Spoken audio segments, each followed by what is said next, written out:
Well, let's switch gears. The latest advisor ratings landscape report has been released, and something we talk about on this program all the time. Advisor numbers are collapsing.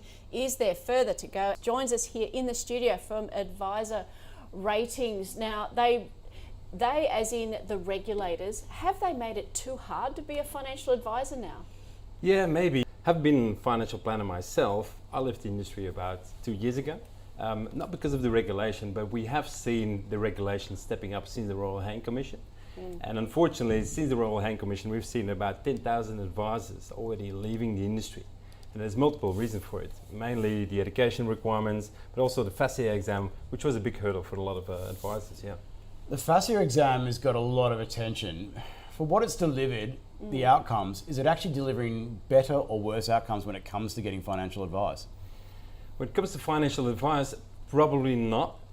We believe it's for the better for the industry. The education standards have propped up the quality of advice, and we see that in our quality scores of advisors that we put out. But in order for Australians to get advice, it's probably a little bit worse. What we see is that around 5.6 million Australians are looking for financial advice at the moment. But because there's only a limited amount of financial advisors, there's probably a gap between ask and demand. So there's a lot more Australians that need to get into financial advice. The question is, can they afford it, yes or no? That's the question. Yeah. Afford. How much does it cost to get a financial advisor who has gone through all the hoops? Well, financial advisors that are registered and accredited by the FASIA and ASIC will probably charge around average $3,256 per year. So that's an average fee, and that's gone up 8% since last year. Now, the reason for those costs to go up is because they've been accredited, because they've gone through all of the hoops. But what we've seen from our accredited customers is that's only about 1.9%, only about 10% of all adults are actually willing to pay that and can afford that amount of advice fee.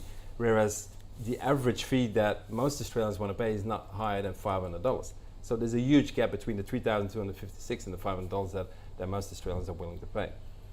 The FASIA exam aside, what are the other factors that are starting to lead to more and more advisors leaving the industry? Because it just seems to be endemic for the time being. Education aside, what are some of the other factors you can go and point to? Yeah, education has been a big one.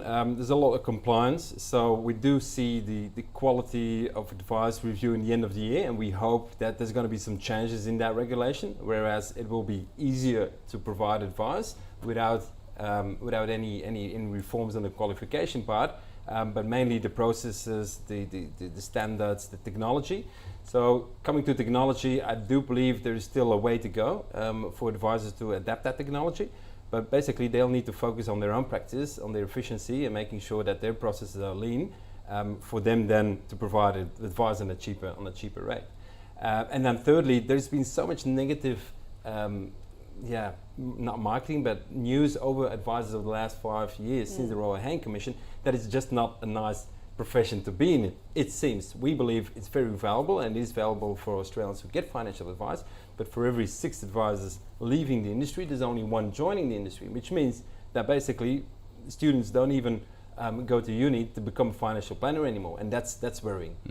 Yeah, I get inbox from ASIC and people get banned for 6, 7 and 8 years. So to address the gap, where are mums, dads, super funds, where are they going then? Are they getting advice from the wrong source? Could this lead to trouble down the track?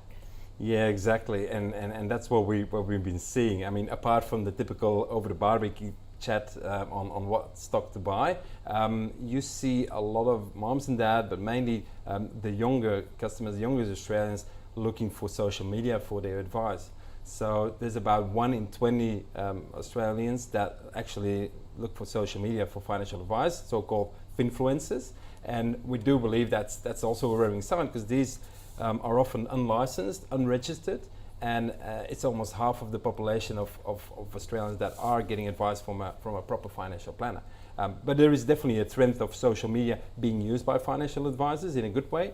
But yeah, that accreditation is key in order to make sure that there is no scams or no fraud taking place ASIC is trying to go and make sure that doesn't take place, but do you think it's a little bit of a fruitless task given how difficult it can be to go and track people online, particularly through social media?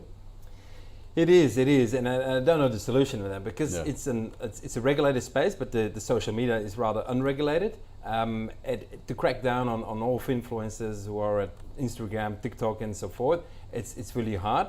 You can't rely really on the tech companies themselves, so you would have to penalize them much harder and really have to enforce that advice piece in the way that all of us in the industry are regulated. The same should be counting for those on the social media. Stan, just to finish off, the use of technology we're talking about, if influencers and the like, technology is around us everywhere and seems to be increasing in scope. Is that being seen in the advisor sector as well?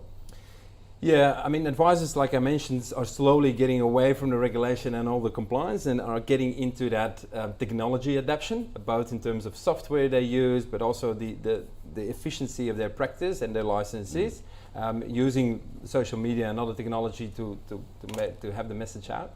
And we do see consumers are willing to adapt some sort of technology in order to get financial advice. I think 1 in 2 Australians is happy to jump online or to use an app for their cash flow predictions and so on. So there's definitely an appetite and still a road to go for it to become more advice for more Australians basically.